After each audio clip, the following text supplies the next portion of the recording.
ಮೋದಿ. ನಮಗೆ ನೆಕ್ಸ್ಟು ನರೇಂದ್ರ ಮೋದಿಯವರು ಈಗ ಬೊಮ್ಮಸಂದ್ರದಿಂದ ಹೊಸೂರು ಮಾರ್ಗಕ್ಕೆ 100% ಮೆಟ್ರೋ ರೈಲು ಉದ್ಘಾಟನೆ ಮಾಡ್ತಾರೆ. ನೆಕ್ಸ್ಟ್ ಅದೇ ಪೂಜೆಗಳು ಇವತ್ತು ಬಂದಿದ್ದಾರೆ. 3ನೇ ಪೂಜೆ ಮಾಡ್ತಿರೋದು ನಮ್ಗೆ ಅನುಕೂಲ ಆಗಲಿ IT-BT ಕಂಪ್ನಿಯವ್ರಿಗಂತ ಧನ್ಯವಾದಗಳು ಹೇಳ್ತಾ ಇದ್ದೀವಿ. ಮತ್ತು ನಮ್ಮ ಸತೀಶ್ ರೆಡ್ಡಿ ನೇತೃತ್ವದಲ್ಲಿ ಇವಾಗ ಬೊಮ್ಮನಹಳ್ಳಿಯಿಂದ ಇಲ್ಲಿಂದ ಬೊಮ್ಮಸಂದ್ರ ಎಲ್ಲ ಇದ್ರದ್ದು ಕೂಡ್ಲುಗೇಟು ಸಿಂಗಸಂದ್ರ ಬೊಮ್ಮನಹಳ್ಳಿ ಎಲ್ಲ ಕಡೆನೂ ನಮಗೆ ಇವತ್ತು ಟ್ರೈನ್ ಉದ್ಘಾಟನೆ ಮಾಡಿದ್ರೆ ಭಾಳ ಉತ್ತಮ ಆಗಿದೆ. IT-BT ಕಂಪ್ನಿಯವ್ರಿಗೆ ಎಲ್ಲ ಪಬ್ಲಿಕ್ ಎಲ್ಲ ಮುಖಾಂತರ ನಮ್ಮಲ್ಲಿ ಧನ್ಯವಾದ ಹೇಳ್ತಾ ಇದ್ದೀವಿ. ಹೇಳಿ. ನರೇಂದ್ರ ಮೋದಿಯವರಿಗೆ ಮೊದಲನೇದಾಗಿ ತುಂಬು ಹೃದಯ ಸ್ವಾಗತ. ಮೆಟ್ರೋ ಸ್ಟೇಷನ್ ಉದ್ಘಾಟನೆ ಇವತ್ತು ಏನಾಗಿದೆ ತುಂಬ ಒಳ್ಳೆಯದು. ಈ ಭಾಗದಲ್ಲಿ ಜನರಿಗೆ ತುಂಬ ಅನಾನುಕೂಲ, ಅಂದರೆ ಟ್ರಾಫಿಕ್ ಸಮಸ್ಯೆ ತುಂಬ ಇದೆ. ಅದರಿಂದ ಮೋದಿಯವರು ಈ ಮೆಟ್ರೋ ಸ್ಟೇಷನ್ ಉದ್ಘಾಟನೆ ಮಾಡಿರೋದ್ರಿಂದ ತುಂಬ ಸಾವಿರಾರು 8 ಲಕ್ಷ 9 ಲಕ್ಷ ಜನಕ್ಕೆ ಅನುಕೂಲ ಆಗಲಿದೆ. ಯಾಕೆಂದರೆ ಇಲ್ಲಿ ಇನ್ಫೋಸಿಸು, ಇಪ್ರೋ ಎಲ್ಲ ಕಂಪ್ನಿಗಳಿರೋದ್ರಿಂದ ನಮಗೆ ತುಂಬ ಅನುಕೂಲ ಆಗುತ್ತೆ. ಕೂಡ್ಲುಗೇಟು ಆಮೇಲೆ ಸಿಂಗ್ಸಂದ್ರ ತುಂಬ ಟ್ರಾಫಿಕ್ ಸಮಸ್ಯೆ, ಅದರಿಂದ ನಮಗೆ ತುಂಬ ಅನುಕೂಲ. ಸರ್ ತಾವೆಲ್ಲಿಂದ ಬಂದಿರಿ? Electronic city. ಮೇಡಮ್ ತಾವೆಲ್ಲಿಂದ ಬಂದಿದ್ರಿ? ಎಷ್ಟು ಎಕ್ಸೈಟ್ ಆಗಿ? ಸರ್ ನಾವು ಸಿಂಗಸಂದ್ರದಿಂದ ಬಂದೀವಿ. ಬೆಳಗ್ಗೆಯಿಂದ ಬಂದು ಕಾಯ್ತಾ ಇದ್ದೀವಿ. ತುಂಬ ವರ್ಷದ ಕನಸು ಇದು ನನಸಾಗ್ತಿದೆ. ತುಂಬ ಖುಷಿ. ಅಷ್ಟು ಜನ ಕೂಡ ಈ ಭಾಗದಲ್ಲಿದ್ದಾರೆ. ಬನ್ನಿ ಸರ್. ಬನ್ನಿ. ಹಾಂ ಸರ್, ಇವತ್ತು ಮೋದಿಯವರು ಅಭಿವೃದ್ಧಿಯೇ ಮಂತ್ರ ಅಂತ ಏನೇನು ದೇಶದಲ್ಲಿ ಓಡಾಡ್ತಾ ಇದ್ದಾರೆ. ಇವತ್ತು ಆ ಅಭಿವೃದ್ಧಿಯ ದೃಷ್ಟಿಯಿಂದ ಇವತ್ತು ಬೆಂಗಳೂರಿಗೆ ಬಂದು ಇವತ್ತು ಮೆಟ್ರೋ ರೈಲು ಉದ್ಘಾಟನೆ ಮಾಡ್ತಾ ಇರೋದ್ರಿಂದ ಈ ಭಾಗದ ಕಾರ್ಮಿಕರಿಗೆ, ಮುಖ್ಯವಾಗಿ ಕೂಲಿ ಕಾರ್ಮಿಕರಿಗೆ ತುಂಬ ಅನುಕೂಲ ಆಗ್ತಾ ಇದೆ. ಟ್ರಾಫಿಕ್ ಜಾಮಿಂದ ತುಂಬ ಪ್ರಾಬ್ಲಮ್ ಆಗ್ತಾ ಇತ್ತು, ಅದು ಸಾಲ್ವೇಷನ್ ಆಗ್ತಾ ಇದೆ. ಇಂಥ ಕಾರ್ಯಕ್ರಮಗಳನ್ನು ಇನ್ನೂ ಹೆಚ್ಚಿಗೆ ಮೋದಿಯವರು ಮಾಡ್ತಾರೆ. ಆ ನಂಬಿಕೆಯಿಂದನೇ ಇವತ್ತು ಜನ ಕೂಡ ಅವರನ್ನ ಸ್ವಾಗತಿಸೋದಕ್ಕೆ ಸಹಸ್ರಾರು ಸಂಖ್ಯೆಯಲ್ಲಿ ಬಂದು ಇಲ್ಲಿ ಸೇರಿ ಅವರಿಗೆ ಜಯಘೋಷ ಕೂಗೋದ್ರಂಗೆ ಅವರಿಗೆ ಹೃತ್ಪೂರ್ವಕವಾಗಿ ಸ್ವಾಗತವನ್ನು ಕೋರ್ತಾ ಇದ್ದಾರೆ. ನಿಜವಾಗ್ಲೂ ಮೋದಿಯವರಿಗೆ ತುಂಬ ಹೃದಯದ ಅಭಿನಂದನೆಗಳನ್ನು ಅರ್ಪಿಸ್ತಾ ಇದ್ದೇವೆ. ಹರ ಹರ ಮೋದಿ. ಮೋದಿ ಏನಾಗುತ್ತೆ ಅಂದರೆ ಇದುವರೆಗೂ ನಮ್ಮ ಬೆಂಗಳೂರು ಗ್ರಾಮಾಂತರದಲ್ಲಿರೋ ಆನೇಕಲ್ನ ಬೆಂಗಳೂರು ಭಾಗ ಅಂತಲೇ ಅಂದ್ಕೊಂಡಿರಲಿಲ್ಲ. ಈಗ ಮೆಟ್ರೋ ಬರೋದ್ರಿಂದ ನಮ್ಮ ಆನೇಕಲ್ ಜನಗಳು ತುಂಬ ಚೆನ್ನಾಗಿ ಕಮ್ಯೂಟ್ ಮಾಡ್ಬೋದು. ಸೊ ಇದರಿಂದ ನಾವು ಮೋದಿಗೆ ಹೃತ್ಪೂರ್ವಕ ಧನ್ಯವಾದಗಳನ್ನ ಹೇಳ್ತೀವಿ. ಇದೇ ಥರ ಮುಂದೆ ಹಲವಾರು ಕಾರ್ಯಕ್ರಮಗಳು ಬಂದು ಸಹಕರಿಸಬೇಕೆಂದು ಕೇಳ್ತೀವಿ. ಈಗಾಗಲೇ ಈ ಭಾಗದ ಜನರಿಗೆ ಟ್ರಾಫಿಕ್ನ ಜಂಜಾಟದಲ್ಲಿ ನಿತ್ಯ ಕೂಡ ಒದ್ದಾಡ್ತಾ ಇದ್ರು, ಪರದಾಡ್ತಾ ಇದ್ರು. ಆದರೆ ಈಗ ಹಳದಿ ಮಾರ್ಗ ಓಪನ್ ಆಗ್ತಾ ಇರುವಂತಹ ಕಾರಣದಿಂದಾಗಿ ಸಾಕಷ್ಟು IT-BT ಕಂಪನಿಯ ಉದ್ಯೋಗಿಗಳಿಗೆ, ಈ ಭಾಗದ ಜನರಿಗೆ ಸಾಕಷ್ಟು ಅನುಕೂಲ ಆಗುತ್ತೆ. ಸೊ ಈ ಕಾರಣಕ್ಕಾಗಿ ಈ ಹಳದಿ ಮಾರ್ಗವನ್ನು ಓಪನ್ ಮಾಡಬೇಕು ಅಂತೇಳಿ ಸಾಕಷ್ಟು ದಿನಗಳ ಕನಸು ಕೂಡ ಇತ್ತು. ಸೊ ಆ ಕನಸು ಇವತ್ತು ನನಸಾಗ್ತಾ ಇದೆ ಅನ್ನುವಂತಹ ಉತ್ಸಾಹ ಹೆಚ್ಚಾಗ್ತಾ ಇದೆ. ಅದರ ಜೊತೆಗೆ ದೇಶದ ಪ್ರಧಾನಿಯನ್ನು ಕಣ್ತುಂಬಿಸ್ಕೊಳ್ಬೇಕು ಅನ್ನುವಂತಹ ಕೌತುಕತೆ ಕೂಡ ಈ ಭಾಗದ ಜನರಿಗಿದೆ.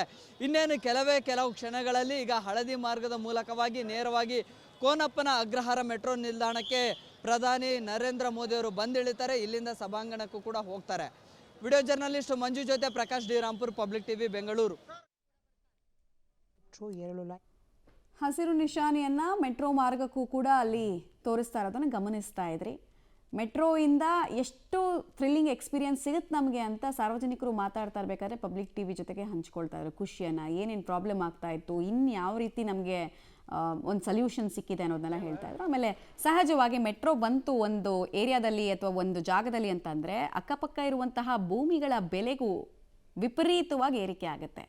ಚಿನ್ನದ ಬೆಲೆ ಭೂಮಿಗೆ ಬಂತು ಅನ್ನುವಂತಹ ಖುಷಿ ಕೂಡ ಅಲ್ಲಿನ ಜನರಿಗಿದೆ. ಮತ್ತು ಬೆಂಗಳೂರಿನ ಹೊರಭಾಗ ಅಂತ ಈ ಆನೇಕಲ್ನೆಲ್ಲ ನೋಡ್ತಾ ಇದ್ರು. ಬೇರೆನೇ ಯಾವುದೋ ದೇಶ ಅನ್ನೋ ರೀತಿಯಲ್ಲಿ ಎಲೆಕ್ಟ್ರಾನಿಕ್ ಸಿಟಿಯನ್ನಂತೂ ನೋಡ್ತಾ ಇದ್ರು. ಎಷ್ಟೆಲ್ಲ ಮೀಮ್ಸ್ಗಳನ್ನು ನಾವೇ ನೋಡಿದ್ದೀವಿ ಸಿಲ್ಕ್ ಬೋರ್ಡ್ ಟ್ರಾಫಿಕ್ ಬಗ್ಗೆ, ಎಲೆಕ್ಟ್ರಾನಿಕ್ ಸಿಟಿ ಟ್ರಾಫಿಕ್ ಬಗ್ಗೆ. ಈಗ ಅದಕ್ಕೆಲ್ಲ ಗುಡ್ ಬೈ ಸಮಯ ಕೊನೆಗೂ ಬಂದಿದೆ ಅಂತ ನೆಟ್ಟುಸಿರನ್ನು ಬಿಡ್ತಾ ಇದ್ದಾರೆ ಟ್ರಾಫಿಕ್ ಸಮಸ್ಯೆಯಿಂದ ಬಳಲಿ ಬೆಂಡಾದಂತಹ ಜನ. ಮಳೆಯ ನಡುವೆ ಮಳೆಯನ್ನೂ ಲೆಕ್ಕಿಸದೆ ಅಭಿಮಾನದ ಕಾರಣಕ್ಕೋಸ್ಕರ ಬಂದಿರೋರ ಸಂಖ್ಯೆ, ಮಹಿಳಾ ಅಭಿಮಾನಿಗಳನ್ನು ನೀವು ನೋಡ್ತಾ ಇದ್ದೀರಾ. ಕೆಲವರೆಲ್ಲ ವ್ಯವಸ್ಥೆ ಮಾಡ್ಕೊಂಡು ಬಂದಿದ್ದರು, ರೈನ್ ಕೋಟ್ ಜೊತೆಗೆ ಬಂದಿದ್ದರು, ಮಳೆ ಬರ್ಬೋದು ಅಂತ ಪ್ರೆಡಿಕ್ಷನ್ ಇದ್ದವರು. ಇನ್ನು ಕೆಲವರು ಕೊಡೆಯ ಜೊತೆ ಬಂದಿದ್ದಾರೆ, ಇನ್ನು ಕೆಲವರು ಪರವಾಗಿಲ್ಲ ಒಂದು ಸ್ವಲ್ಪ ಹೊತ್ತಾನೆ ಮೋದಿಗೋಸ್ಕರ ಇಷ್ಟು ಮಾಡದೇ ಇದ್ರೆ ಹೇಗೆ ಅಂತ ನೆನಿತಾನೇ ಇದ್ದಾರೆ. ದುಡ್ಡು ಕೊಟ್ಟು ಜನರನ್ನು ಕರೆಸೋದಕ್ಕೂ ಅಭಿಮಾನದಿಂದ ಜನ ಬರೋದಕ್ಕೂ ವ್ಯತ್ಯಾಸಗಳು ಕೆಲ ಸಂದರ್ಭದಲ್ಲಿ ನಮಗೆ ಕಾಣೋದಕ್ಕೆ ಸಿಕ್ಬಿಡುತ್ತೆ, ಚಿತ್ರಣಗಳು ಕಾಣಿಸುತ್ತೆ. ನಿಮಗೆ ಈ ವಿಜುವಲ್ಸ್ ನೋಡಿದಾಗ ಅಭಿಮಾನ ಅಂದರೆ ಏನು, ಅಭಿಮಾನವನ್ನು ಗಳಿಸೋದಕ್ಕೆ ರಾಜಕಾರಣಿಗಳು ಎಷ್ಟು ಕಷ್ಟಪಡ್ತಾರೆ ಅನ್ನೋದಕ್ಕೆ ಉದಾಹರಣೆ.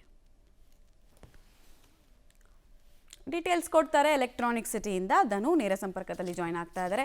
ಧನು, ಸದ್ಯಕ್ಕೆ ಎಲೆಕ್ಟ್ರಾನಿಕ್ ಸಿಟಿಯಲ್ಲಿ ಮಳೆ ಬರ್ತಾ ಇದೆಯಾ, ಹೇಗಿದೆ ಪರಿಸ್ಥಿತಿ? ಮಳೆ ಬರ್ತಿದೆ ಅನ್ನೋದಂತೂ ಚಿತ್ರಣದಲ್ಲಿ ಕಾಣಿಸ್ತಾ ಇದೆ. ಸೊ ಏನು ಹೇಳ್ತಾರೆ ಅಲ್ಲಿರುವಂಥ ಅಭಿಮಾನಿಗಳು, ಎಷ್ಟೊತ್ತಿಗೆ ಇಲ್ಲಿಗೆ ರೀಚ್ ಆಗ್ತಾರೆ?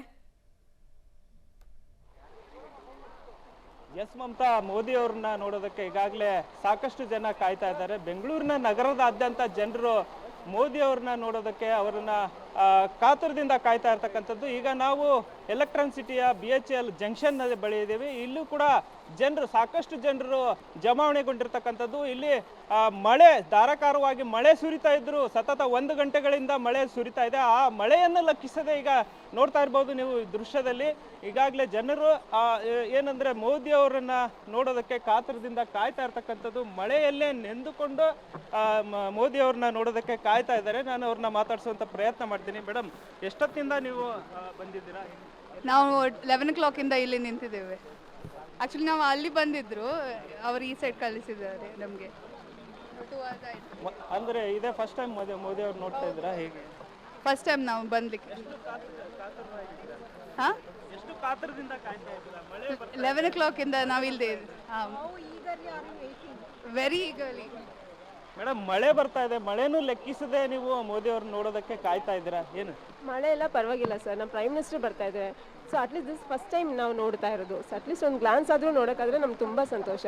ಮಳೆ ಎಲ್ಲ ಪರವಾಗಿಲ್ಲ. ಹೌದು. ಸೊ ಇನ್ನು ನಾನು ಮುಂದೆ ಇನ್ನೊಂದಿಷ್ಟು ಜನ ಮಾತನಾಡಿಸುವಂತ ಪ್ರಯತ್ನ ಮಾಡ್ತೀನಿ. ಮೇಡಮ್, ಮಳೆ ಬರ್ತಾ ಇದೆ, ನೀವು ಎಷ್ಟೊತ್ತಿಂದ ಇಲ್ಲಿ ಕಾಯ್ತಾ ಇದ್ದೀರಾ? 1 ಗಂಟೆ, ಸತತ 1 ಗಂಟೆ